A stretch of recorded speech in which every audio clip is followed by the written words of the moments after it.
We've talked about vision, the customer's dream. Where are they headed? Strategy, how are they going to get there? Positioning, taking my product and my solution and giving it the value it deserves. And last but not least, connecting.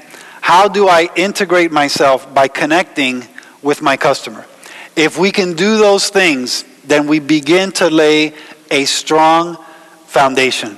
Many sales suffer simply because they don't have the right foundation. If you and I go to the beach and you build a house on the sand and I build my house on a rock, on cement, when the next hurricane comes through, which one do you think is going to stay standing? The one that was built on the rock, on cement. It's no different in sales. If you establish a strong foundation of vision, strategy, connection with your customers, it will help you in the end to close more sales.